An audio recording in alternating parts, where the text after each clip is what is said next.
Hey guys, Tepcocyclerepair. Today I'm changing out the passenger side engine mount in this Ram ProMaster City motovan. But before we get started, guys, if you want to save money and learn how to do things on your own, please do me a favor, hit the like button, subscribe, and hit the bell for further notifications. Let's get on it. All right, guys, so the tools you're going to need for this job, the flathead and these pliers here for the clamp on the airbox. This for the airbox cover, it's a Phillips head. I'm using a GIS number 2 bit on there. I have the extension for the engine mounts. This is an E14, all right, E14 socket. This is from Harbor Freight. This is a regular 3/8 inch drive for that. It's got a swivel head on it, makes it easier to get them off. I have a universal swivel right here. I needed this for when I'm torquing it back on, that back bolt. You'll see what I'm talking about. It's the one that goes to the engine. It's the rearmost one.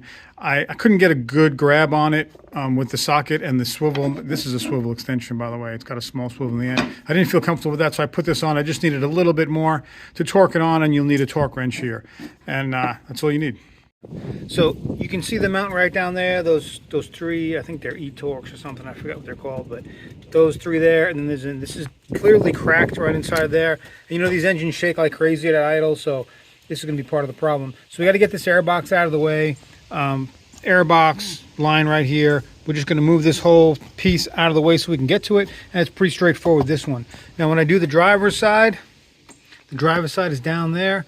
We just got to take the battery tray and everything out for that one. Again, not a big deal. We're just going to support the engine with the jack, and we're going to do them. So today I have enough time to do this one, so we're going to focus on the passenger side. Let me get this airbox out of the way. All right, so to get this off here, it's a clamp. Yellow clamp right here. You just stretch them apart like that. All right, they both come out, both sides. Just move them out of the way so they'll come over that lip, and then this will be off. All right, for these clamps right here, these are pretty simple. You just get underneath them with a flathead, and you can just pry them up, and they'll pop off. All right, so right here.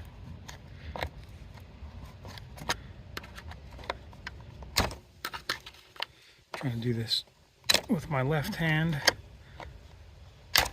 All right, that's how you take them off, and then putting them back on. All right, then putting it back together, I'm using these electrical pliers. You just want something, they're not really big, and you can get the center of both of the clamps here, the upper and the lower, and just squeeze them together. Oops.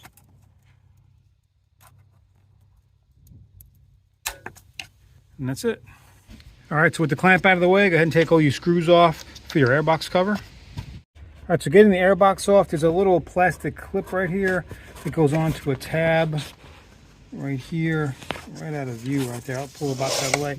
But as soon as you pull that up here, you're going to be able to pull them out of the two side pins right there, rubber mounts. And then you have the hose clamp right here for the air intake boot that goes right in here. We're just going to pop these little tabs off, and we'll get this whole box out of the way. All right, so here's the tab right there, and it sits right on the mount right here. And then we got our two rubber mounts right there. The pins just push into, and here's our clamp. And all I did is stick a screwdriver in here, pry this down a little bit, and then got that out of the way. So, and now we're looking right at it. We have our mounts right here. 1, 2, 3 that go into the frame, and then 1, 2, 3 into the side of the engine. So we got to get a jack underneath the engine and support the weight of the engine before we take this out. And if you can see it right there, you can see the rubber mount is cracked. So let me go to the tools for this. All right, guys, so under the car, I just have a piece of wood and a jack, and I'm just supporting the engine. This is underneath the oil pan. We're not putting a lot of weight on this. It's just supporting it while we have the engine mount out. All right, so let's go back up top. All right, so they're all pretty tight, but I was able to get them off with a 3/8 inch, and I got a wobble extension here for this one right back here, so you can get it on a little bit. Make sure you're on there all the way before you put a lot of force into these and you don't strip them, okay? So this was the only one I had to kind of come down and use just a wobble socket right there to get on. So, but no problem. Let's buzz them off. All right, so it's out pretty straightforward, and I would say, yeah, it's definitely shot.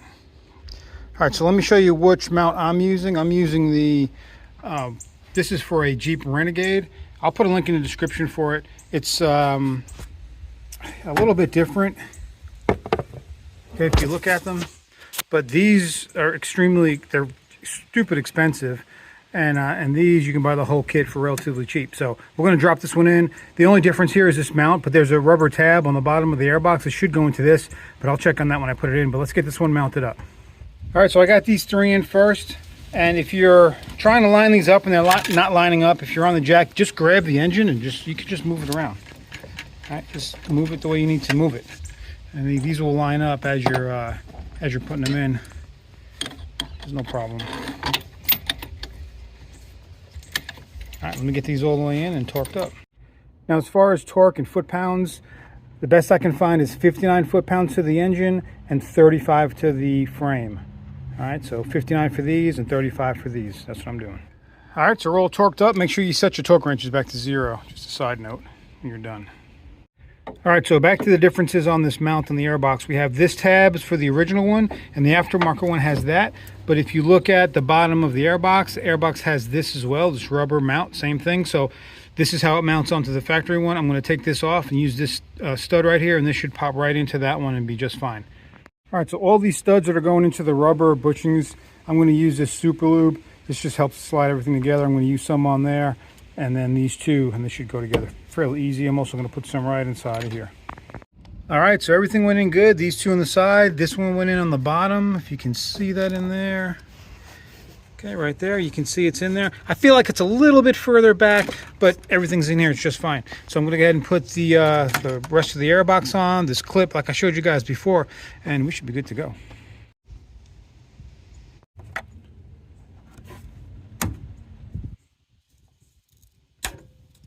All right, guys, so the first thing I want you to do at this point is go ahead and pat yourself on the back, because you just saved yourself about $600. So if the dealer wants $1,200 to do both of these, this is half. This is the one side, $600. I'm going to do the other one in another video. So good job. Let me show you what it looks like.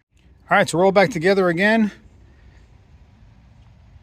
I'm going to go ahead and fire it up and see how smooth it is now without getting to the transmission mount there yet. And the lower one in the back is like the strut mount, the one on the bottom. I've already done that one before, so that was the first one I did. That one was shot when I bought the van, but we're good to go right here.